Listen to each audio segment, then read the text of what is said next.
তরিকার ভাই বোনদের জন্য অনেকে জিজ্ঞেস করে আমাদের গুরুবাণীটা কি, কোন জিকির করলে আমরা গুরুর সন্নিকটে যেতে পারবো বা গুরুকে আমার করে রাখতে পারবো, আমি গুরুকে আমার অধীন করে রাখতে পারবো কোন বাক্যটা পাঠ করলে।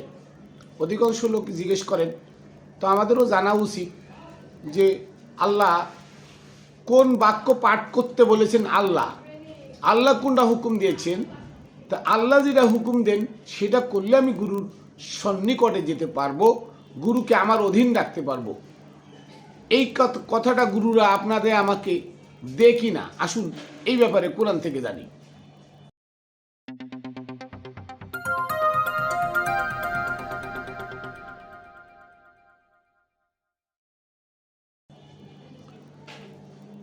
বিসমিল্লাহির রহমানির রহিম।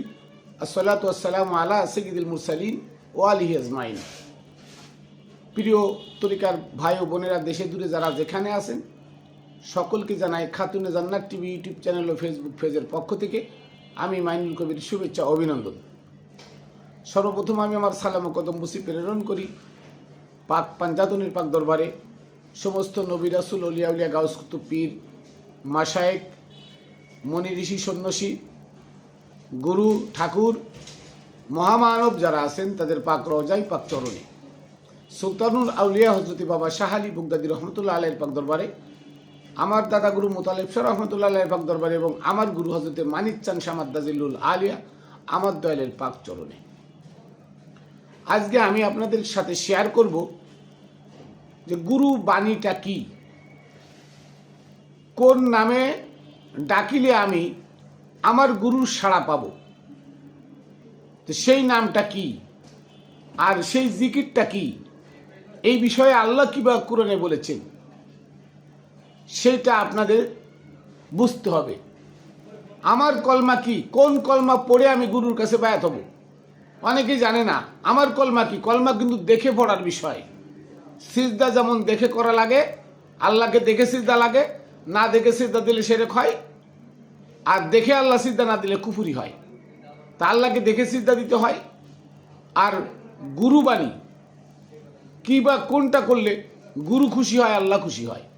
আর আমার কলমায় তৈবা কি, আমার পবিত্র বাণীটা কি, সেই বাণীটা কোন বাণী পড়ে আমি গুরুর কাছে বায়াত হব, অধিকাংশ লোক জানে না। তরিকাপন্থীর অধিকাংশ লোক জানে না। আর না জানার কথা, কারণ বর্তমান গরু বেশি গুরু কম।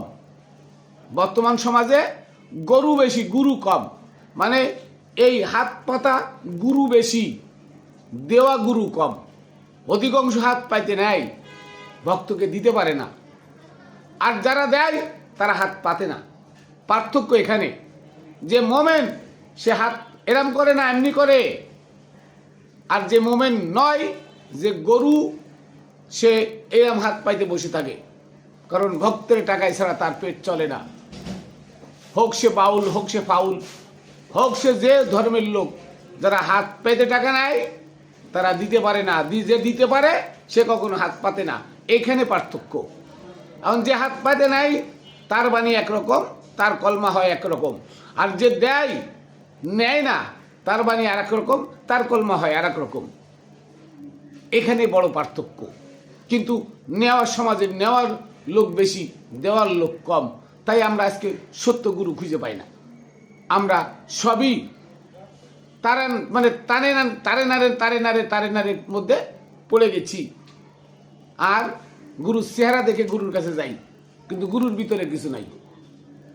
এই জন্য আসুন আমরা কোরআন থেকে জানি আল্লাহ কি নামে গুরুকে ডাকতে বলেছেন, কোন কলেমাটা আমার বাণী, আমি কোন কলমা পড়ে গুরুর কাছে বায়াত হব।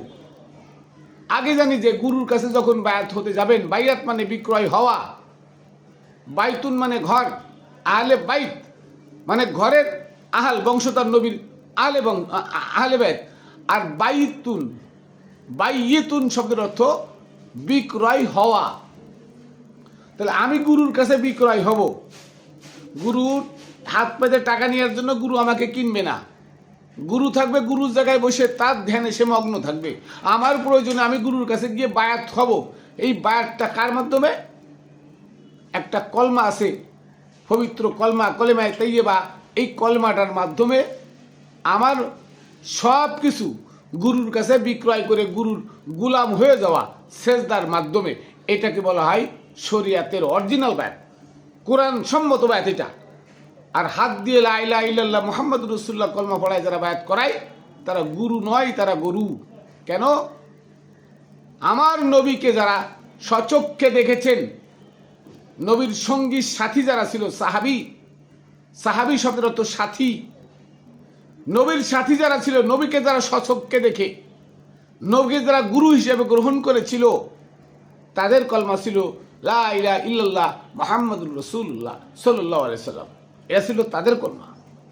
আমি মুহাম্মদ সাল্লাল্লাহু আলাইহি সাল্লামকে সচক্ষে দেখি নাই, তাহলে ওই কলমা, ওটাও পবিত্র বাণী, কিন্তু ওই কলমা আমার না, ওই কলমা আমার সাহাবীদের, আমার সাহাবী ভাইদের, যারা নবীর সঙ্গে সাথী ছিল, সুখে দুঃখে নবীর সাথে ছিল, ওই কলমাটা তাদের। তারা ওই কলমা পড়ে নবীর কাছে সেজদা দিয়ে নবীর কাছে বায়াত হয়েছে তারা। আমার কলমা তো এটা না। আমার কলমা কি? ওই কলমাকে, ওই কলমা যদি আমাকে পড়ে আমার গুরু বায়াত করায়, তাহলে বুঝবেন ওটা গুরু না, ওটা গরু। ভালো করে বুঝবেন।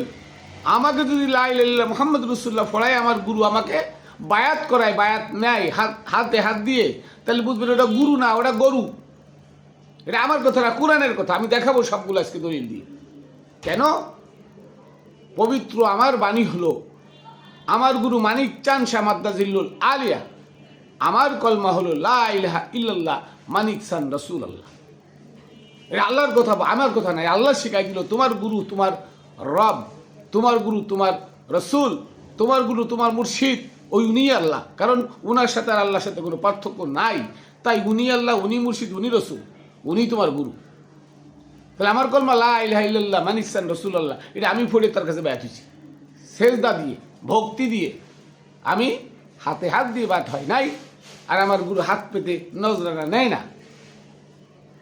তাহলে গুরুর কাছে বায়াত হতে গেলে হাত দিয়ে নয়, দড়ি ধরে নয়, বায়াত হবেন ডাইরেক্ট সেজদা দিয়ে।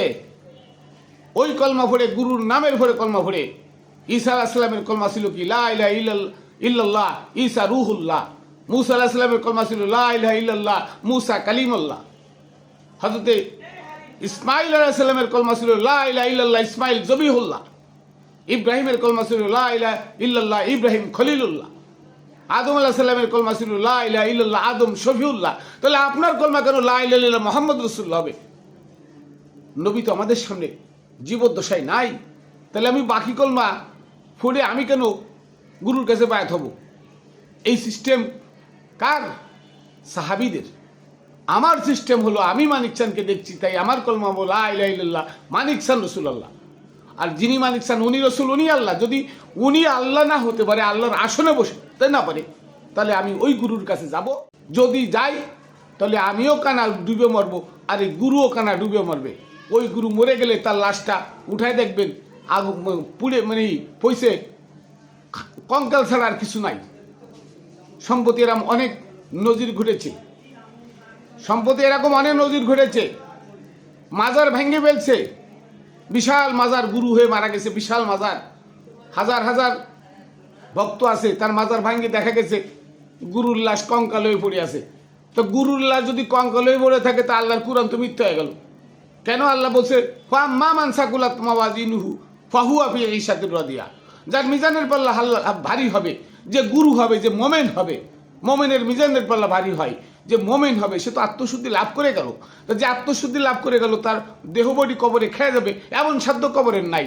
তাহলে ওই গুরু, উনি গুরু না, উনি গরু ছিল, উনি গরু ছিল। আর উনার কাছে যারা বায়াত হয়েছে, তারা ওই গরুর বাচ্চা। অতএব উনার লাশ উনি ঠেকাইতে পারে নাই, তা আপনারটা ফসা ঠেকাবে ঘুরতে। কাজেই এই সমস্ত গুরুর কাছে যাইবেন না। যে গুরু আত্মশুদ্ধি লাভ করতে পারে নাই, যে গুরু রসুলের আসনে বসতে পারে নাই, যে গুরু নিজেকে আল্লাহ দাবি করতে পারে নাই, সে গুরুর কাছে যাইবেন না। কারণ আল্লাহ একটা পাওয়ার। সূরা নূরের 35 নম্বর আয়াত পড়ে দেখবেন, আল্লাহু নূরুস সামাওয়াতি ওয়াল আরদ। আল্লাহ আসমান আর জমিনের মধ্যে একটা পাওয়ার মাত্র। এই পাওয়ারটা যার ভিতরে যে বিকাশিত প্রকাশিত হয়, উনি গুরু হয়। উনি আর আল্লাহর মধ্যে এক। ওনার আর আল্লাহর মধ্যে পার্থক্য সৃষ্টিকারীরা কাফের। তাহলে যে লোক আল্লাহর রঙে রঙিন হয়ে যায়, যে আল্লাহর সাথে মিশে যায়, জাতের সাথে মিশে যায়, তার মধ্যে আর আল্লাহর মধ্যে পার্থক্য থাকে না, তাহলে তার নাম জপলেই তো আল্লাহ খুশি হয়। তার নামে কলমা পড়লেই সে কলমাটা আল্লাহর হয়। তাহলে আমি তার নামে কলমা, সে আমাকে পড়াইতে পারলো না, সে লা ইলাহা ইল্লাল্লাহ মুহাম্মদ রাসূলুল্লাহ আমার কলমা পড়াইলো, তাহলে উনি গুরু না, উনি গরু, উনি মোমেন না, উনি আমানুও না, উনি আমানুও না। কারণ আমানু যে তার ওই মানে ন্যূনতম যে জ্ঞানটা, সে জ্ঞানটা থাকা দরকার। কারণ আল্লাহ কুসুরাই মানে আরবের 205 নম্বর আয়াতে আল্লাহ বলে দিছেন গুরুর কোন নাম জপতে হবে। গুরুর এখন গুরু বাণী কি দেয় জানেন? লা ইলাহা ইল্লাল্লাহ 200 বার, আল্লাহ আল্লাহ করবা 500 বার, সুবহানাল্লাহ সুবহানাল্লাহ করবা 500 বার, বিসমিল্লাহ বিসমিল্লাহ, হ্যাঁ, সূরা ফাতিহা পড়াবা 100 বার, সূরা ইখলাস পড়া 200 বার। এটা নাকি বলে গুরু বাণী। নাউজুবিল্লাহি মিন যালিক।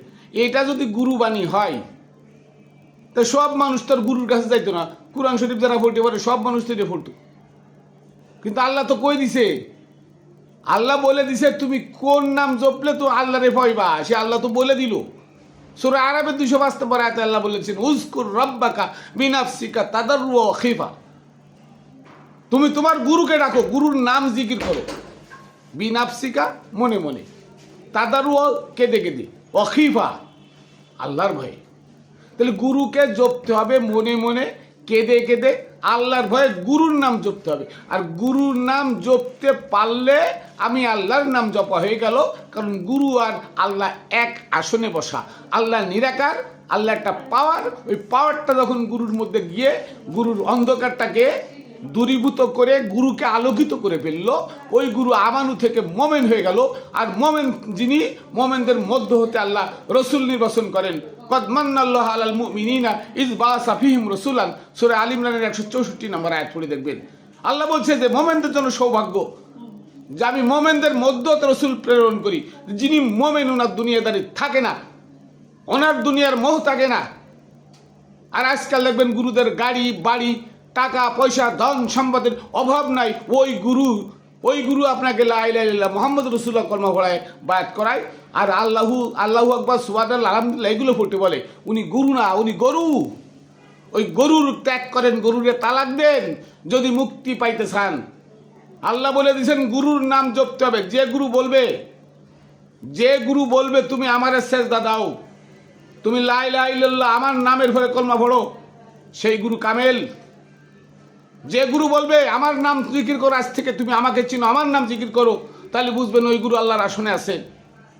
আর যে গুরু আল্লাহর আসনে যাইতে পারে নাই, আল্লাহর আসনে বসতে পারে নাই, সে গুরু না, সে গরু। তার হাতে হাত দিয়ে বায়াত হয়ে তাকে টাকা দিবেন মানে জাহান্নামের আগুন আরো জ্বালাইতেছেন, আগুনে নিজে পোড়ার জন্য। সাবধান।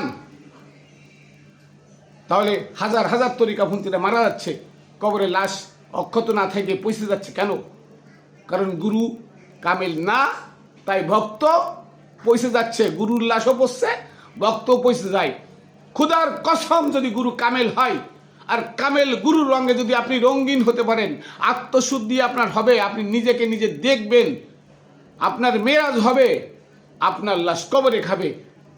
এমন শক্তি কবরের নাই। কারণ রাজাদিরাজ মহারাজ যিনি, কুল কায়নাতের সৃষ্টিকর্তা যিনি, উনি আপনার গুরুর মধ্যে। আর সেই গুরুর নাম জপলে, সেই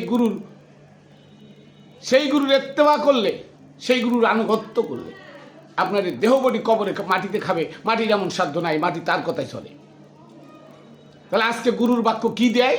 আল্লাহু আকবার, লা ইলাহা ইল্লাল্লাহ, সুবহানাল্লাহ, আলহামদুলিল্লাহ হাজার হাজার বার বলতে বলে। এটা গুরুর বাক্য নয়। আল্লাহ শিখাই দিয়েছে গুরুর বাক্য তোমার না, গুরুর নাম খালি জিকির করা, আর কোনো কথা নাই। গুরুর বাক্য কোনো বাক্য নয়, শুধু আমার গুরুর নাম ধরে জিকির করা। এই গুরুর নাম ধরে যে ব্যক্তি বলবে আমার নামে জিকির কর, শুধু আমার নাম জিকির কর, ওই ব্যক্তি কামেল। আর যে বলবে শুধু আল্লাহ লা ইলাহা ইল্লাল্লাহ বলবে, সে গুরু না, সে গরু। আর গরু কখনো মানুষ হতে পারে না, পশু তো পশুই থেকে যায়।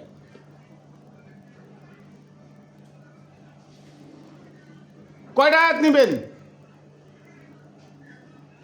সূরা আলার 15 নম্বর আয়াত, ওয়াযাকারা ইসমা রাব্বিহি ফাসাল্লা।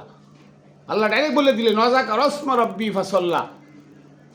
তার আগের আয়াতে কদ আফলাহা মান তাযাক্কা, যে ব্যক্তি আত্মশুদ্ধি লাভ করবে ওই ব্যক্তি মুক্তি পাবে। আর আল্লাহ বলছেন আত্মশুদ্ধি কিভাবে লাভ করবে তুমি? ওয়াজাকার ইসমা রাব্বিহি ওয়াসাল্লা, তোমার গুরুর নাম জিকির করে তুমি মুসাল্লি হও। এই নামাজ পড়ে মুসাল্লি হয় না, গুরুর নাম জিকির করলে মুসাল্লি হয়। আল্লাহ বলে দিলেন সূরা আলার 15 নম্বর আয়াত, ওয়াজাকার ইসমা রাব্বিহি ফাসাল্লা, গুরুর নাম জিকির করলেই সে মুসাল্লি হয়। গুরুর নাম জিকির করলে সে মুসাল্লি হয়। আর মুসাল্লি যে হয় সে ব্যক্তি আত্মশুদ্ধি লাভ করে, তার লাশ আর পচবে না, সে মুক্তি প্রাপ্ত হয়ে যাবে। সূরা মুজাম্মিলের 8 নম্বর 9 নম্বর আয়াত পড়ে দেখেন। সূরা মুজাম্মিলের 8 নম্বর আয়াতে, ওয়াজকুর ইসমা রাব্বিকা ওয়া তাবাত্তাল ইলাইহি তাবতিলা, তুমি একাগ্র চিত্তে নিমগ্ন হয়ে দুনিয়ার ধ্যান ধারণা সব বাদ দিয়ে একাগ্র চিত্তে নিমগ্ন হয়ে, মানে তোমার অন্তর থেকে সব কিছু ফেলাই দিয়ে একা একা বসে তোমার গুরুর নাম জিকির করো। আল্লাহ শিখাই দিতে গুরুর নাম জিকির করো। তারপরে বলছে কি, কেন গুরুর নাম জিকির করব? কারণ রব্বুল মাশরিক ওয়াল মাগরিবি লা ইলাহা ইল্লাহু ফাত্তাখিযু ওয়াকিলা, পূর্ব পশ্চিমে গুরু ছাড়া কোনো উপায় নাই। ওই গুরুকে উকিল হিসেবে ধরো, আল্লাহ জাস্টিস, গুরুকে উকিল হিসেবে ধরো। তার মানে গুরুর নাম জিকির করলে আমি এহকাল পরকাল মুক্তি পাবো, গুরুর নাম জিকির করব না তো আমার 2 কাল হারাবো। সূরা মুজাম্মিলের 8 এবং 9 নম্বর আয়াত আপনারা শুনলেন। এবারে সূরা জুমারের 9 নম্বর আয়াত আল্লাহ বলছেন কি জানেন? আম্মান হুয়া কানিতুন আনা আল-লাইলি সাজিদা ওয়া কায়মা ওয়া ইয়াজুরুল আখিরাতা ওয়া ইয়ারজু রাহমাত রাব্বি। এখানে আল্লাহ বলছেন ওই ব্যক্তি সব থেকে উত্তম যে ব্যক্তি রাতের কোনো একটা অংশে দাঁড়ায় দাঁড়ায় আল্লাহর ভয়ে, মানে আল্লাহর ভয়ে দাঁড়ায় দাঁড়ায় বিনয়ের মস্তক অবনত করে গুরুর কাছে দয়া ভিক্ষা চাই। ভালো করে বুঝবেন, ওই ব্যক্তি উত্তম যে ব্যক্তি রাতের কোনো একটা অংশে বিনয়ের মস্তক অবনত করে আল্লাহর ভয়ে তার গুরুর কাছে দয়া ভিক্ষা চাই, ওই ব্যক্তি উত্তম। তাহলে দয়া ভিক্ষা কার কাছে? আল্লাহর কাছে নয়, গুরুর কাছে চাইতে বলছেন আল্লাহ। তাহলে গুরুর নাম জিকির করলে আমার গুরু আমার অধীন থাকবে। আল্লাহকে আমরা দেখেছি, রসুলকে দেখেছি, আহলে বাইতকে কি দেখেছি? তাহলে আমি আল্লাহ, রসুল, আহলে বাইতের জিকির কেন করব? ওই জিকির আমার না, আমার গুরু বাণী হলো আমার গুরুর নাম জিকির করা। ওয়াজকুর ইসমা রাব্বিকা ওয়া তাবাত্তাল ইলাইহি তাবতিলা। আল্লাহ স্পষ্ট বলে দিয়েছেন যে তোমরা তোমার গুরুর নাম জিকির করো, গুরুর নাম সর্বক্ষণ গুরুর নাম জিকির করো, গুরুর নাম ধরে জিকির করো একাগ্র চিত্তে নিমগ্ন হয়ে। তার মানে সব চিন্তা চেতনা বাদ দিয়ে শুধু গুরুর নাম জিকির করতে থাকো, আল্লাহ আল্লাহ নয়, গুরু গুরু করো। তাহলে আপনারা গুরু বাণীটা বুঝলেন যে যে গুরু বলবে যে আমার নামের উপরে কলমা ফল, যে গুরু বলবে তুই সর্বক্ষণ আমার নাম জপ, তাহলে বুঝবেন কামেল, উনি মোমেন। ওই গুরুর দুনিয়াদারি থাকে না, ওই গুরুর 4 হাত লম্বা টুপি থাকে না, ওই গুরুর 10 লক্ষ টাকা দামের চেয়ার থাকে না, ওই গুরুর গায়ে দামি শেরওয়ানি থাকে না, ওই গুরুর ঘরে এসি লাগানো থাকে না, ওই গুরুর বাথরুমের মধ্যে এসি লাগানো থাকে না, ওই গুরু ভক্তরা ডাল খিচুড়ি খাওয়ায়, নিজে 10 ভাগের তরকারিতে ভাত খায় না, ওই গুরুর কাছে বৈষম্যবাদ থাকে না, ওই গুরু সার্বজনীন থাকে। আর বর্তমান দেখা যায় গুরুদের কাছে উঁচু নিচে আছে। যে ভক্ত বেশি টাকা দেয় সে ভক্তের কাছে নিজের বউরে নিয়ে শোয়ায়, নিজের মেয়েরে নিয়ে শোয়ায়। এটা গুরু না, এটা গরু। যে ভক্ত বেশি টাকা দেয় তারে ভক্তের ডাইন পাশে এনে বসায়, এটা গরু, এটা গুরু না। আর অরিজিনাল গুরু হচ্ছে সেই যে ভক্ত সব থেকে নিঃস্ব, টাকা গুরুকে দিতে পারে না কিন্তু অন্তর দিয়ে দিছে, গুরু তাকে সবচেয়ে বেশি ভালোবাসে। এটা হলো গুরু। গুরুর টাকা চেনে না, গুরু অন্তর চেনে। যার অন্তর গুরুর জন্য, গুরুর প্রেমের জন্য কাঁদে, গুরুর নাম সারাক্ষণ জিকির করে, গুরু তাকে টেনে নেয় কাছে। সে গুরুর কাছে টাকার কোনো মূল্য নাই, টাকা নেয় না, টাকা সই না, টাকা ধরে না, সে হলো গুরু। আর যার টাকার মোহ আছে, দুনিয়ার লোভ লালসা আছে, সংসার নিয়ে ব্যস্ত, সে গরু, সে গুরু না। অতএব ওই ব্যক্তি তো আল্লাহ আল্লাহ লা ইলাহা ইল্লাল্লাহ জিকির দিবে, ওই ব্যক্তি বলবে 5 ওয়াক্ত নামাজ পড়ো ঠিক মতো, নাহলে আমার সুপারিশ কিয়ামতের দিন পাইবে না। তো গুরুই তো আল্লাহরে পাই নাই, তা আপনার ভাইব করতে যে গুরু আল্লাহর আসনে আপনাকে মানে গুরুকে বসাইতে পারে নাই, রসুলের আসনে নিজেকে বসাইতে পারে নাই, সে তো গুরু না, সে গরু। আর মনে রাখবেন যে বাপের থেকে ছেলে কোনোদিন পীর হয় না। বর্তমান বংশ পীরে ভরে গেছে, বাপের থেকে ছেলে কখনো পীর হয় না। তাহলে ডাক্তারের ছেলে ডাক্তার হইতো, ইঞ্জিনিয়ারের ছেলে ইঞ্জিনিয়ার হইতো, পাইলটের ছেলে পাইলট হইতো, তাকে আর ওই ভার্সিটিতে পড়তে হতো না। সবসময় মনে করবেন কামেল গুরু অর্জন করে হতে হয়। আমানু থেকে মোমেন, মোমেনের স্তর অনেক কঠিন। এই দেহবডির সমস্ত পাপ জ্বালাই পোড়ায় ছারখার করে যে দিতে পারে শাহরুর রমাজান আল্লাযী উনজিলা ফিহিল কুরআন, যে দেহবডিকে ছারখার করে দিল, তারপরে ইলমে লাদুন্নি নাজিল হয়। আর যার পরে ইলমে লাদুন্নি নাজিল হয় উনি বেশক মোমেন ছাড়া আর কেউ নয়। আর যিনি মোমেন তার গুরু তাকে তার নামের পরে কলমা পড়তে বলবে, তার গুরু বলবে তুই আমার নামে জিকির কর, কারণ আল্লাহর রঙে রঙিন হয়ে গেছে, গুরু আর আল্লাহ এক হয়ে গেছে। তখন গুরুর নাম জিকির করলে সে জিকির আল্লাহর করা হয়। গুরুকে দেখে সিদ্ধা দিলে সেটা আল্লাহ সিদ্ধা পায়। এই কথা সূরা নিসার 150 151 নম্বর আয়াতে বলেছে, যারা আমার এবং আমার রসুলের মধ্যে, আমার গুরুর মধ্যে, আল্লাহর ওলি, আল্লাহ এবং আল্লাহর ওলির মধ্যে যারা পার্থক্য সৃষ্টি করতে চায়, দুইটা মনে করতে চায়, তারা কাটটা কাবেন। এলে আমার কথা নাই, কোরআনের কথা। তাহলে যে গুরু আল্লাহর আসনে নিজেকে বসাতে পারে না, যে গুরু তার নামের উপরে কলমা পড়তে বলে না,